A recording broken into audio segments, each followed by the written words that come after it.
The Karrier Bantam bottle float is one of the early Lesney models. This one has been lying in my boxes for years as I dreaded the corrosion damage on this model, so this will be quite a challenge. Hi everyone, I'm Johan and this is Belgian Diecast Restorations, your place for diecast factory resets and makeovers.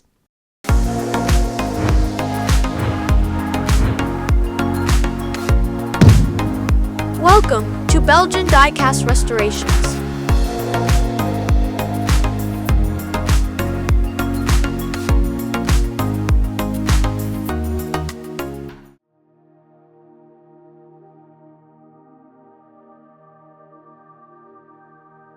The Karrier Bantam 2-ton bottle float was released in 1957 as number 37 in Lesney's Matchbox range.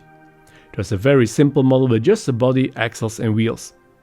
In 1960, Lesney updated the model with a bottom plate and it was released as a second number 37 or 37B. Both models were always painted yellow with silver details and red Coca-Cola decals. The Karrier lasted until 1966 when it was replaced by the 37C Dodge cattle truck. The model is based on the Karrier Bantam 2-ton light truck, which were produced from 1948 to 1963 by the Roots Group. The Bantam was a real workhorse that could be built into anything from light tipper trucks and delivery vans to fire trucks. The Karrier brand disappeared after several takeovers in 1979, however the trademark is still owned by Peugeot today. Like I said in the intro, I dreaded tackling this van because of the corrosion damage. You will soon see why. At 65 years old it has had quite a life and was probably passed on through generations. The Coca-Cola decals are long gone as well as most of the yellow paint, but the real challenge will soon reveal itself. So let's get out the tools and give this model a factory reset.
Almost 70 years old, this little Karrier Bantam bottle float can be considered a survivor.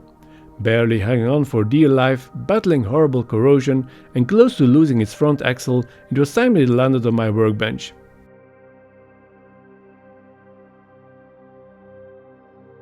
Considering what I started out with, I can say that this didn't turn out too bad. I had to do some major repairs to the front axle supports and fill up some pitting from corrosion.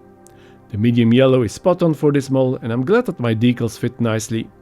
I had to fashion 2 new axles and lost some details in the battle against the pitting, but at least we can consider this presentable again. If you enjoyed this video, don't forget to like and subscribe, as this helps my videos to climb up in YouTube's algorithm. Thanks for watching, and see you again next time.